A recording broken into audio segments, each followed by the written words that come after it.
څو ورځو نه تاسو په سوشل میډیا باندې یو بحث ګورئ چې هغه شوري ده. څنګه چې تاسو ته پته ده چې PK91 داود افریدي هغه څو ورځې پهله د لیاقت میموریل هسپتال ته په ویزیټ باندې راغلی و. په هغه ویزیټ کې هغې د هسپتال سټاف او د هغې چې کوم سهولیات دي عوام ته کوم سهولیات دي هغه حوالې سره چې کوم خپل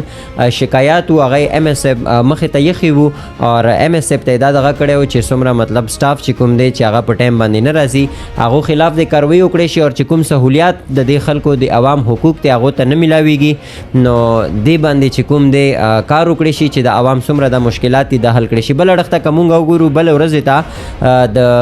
چې کوم پیرامیډکس اسوسییشن پریزیډنټ دی هغو طرف نه یو احتجاج چې کوم دی هغه ریکارډ شوی و چې په هغه کې د دیو وینا دا وه چې کوم داود افریدي صاحب دی دا راغلی او دا چې کوم سرکار دغه دی هغه کې مداخلت کوي نو هغو دا ډېره بده ګڼلې وه او هغو دا هم ویلي و چې که چېرې داسې MNA یا MPA چې کوم دی هغه د هسپتال کار سرکار کې مداخلت کوي نو مو به چې کوم د لیاقت میموریل هسپتال OPD دا ورسره چې کومه زمونږ د KDA OPD دا مونږ به احتجاج کوو او دا OPD به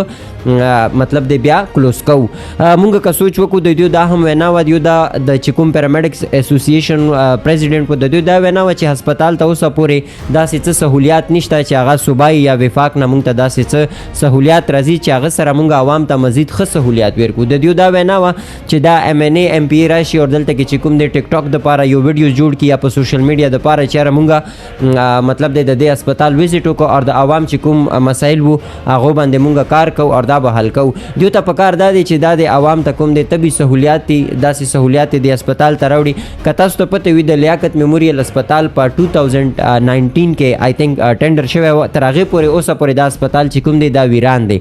نو چې کله دې اړخ سره د کوم د پیرامیډکس اسوسییشن پریزیډنټ هغه دا هم وینا وکړه چېرې مطلب دی دغه شی چې کوم MNA یا MPA دی راځي او دلته کې چې هغه په ټیک ټاک یا په سوشل میډیا باندې ویډیو جوړولو دپاره راځي هغو ته په کار دا دی چې د دې هسپتال چې کوم مسایل دي صوبایي فنډز راوړي چې د عوام دا مسایل دي د حل. بل اړخ ته که مونږ سوچ وکړو چې کله دغه سټوري په سوشل میډیا باندې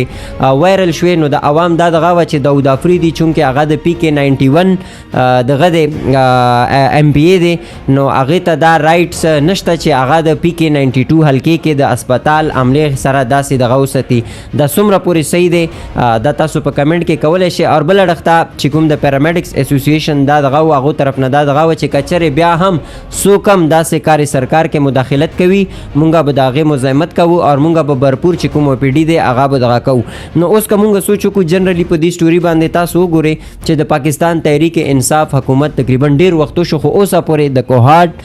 مطلب د څومره هسپتالونه دي په دې کې داسې څه اوسه پورې اپګریډیشن ونه شو څه داسې مشینري رانغله چې هغې ته د عوام ته مطلب د څه فایده میلاو شي. نو دا بحث چې کله مطلب دی هم داود افریدي صاحب سره چې کوم دی صحافیانو خپل گفتگو کو هغې کې دا وینا وه چې زه تللی وم چې زه د دې هسپتال معاینه وکړم چونکې دا د کوهاټ ډیویژن هسپتال دی دلته کې صرف د کوهاټ سیټي خلک نه بلکې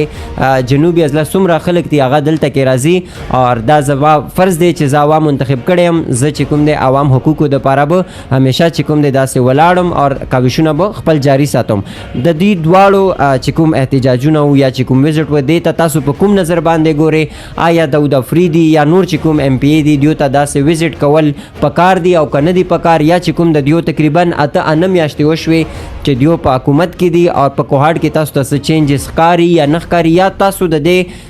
چې کوم مطلب دی چې کله نه دیو MPA جوړ شوي دي د دې کوهاټ دپاره کوم کارونه دي کوم کارونه روان دي دې نه تاسو خوشحاله یا نه خوشحاله نو دا تاسو موږ سره په خپل کمنټ باکس کې ضرور شریکولی شئ. د لوی الله په امان.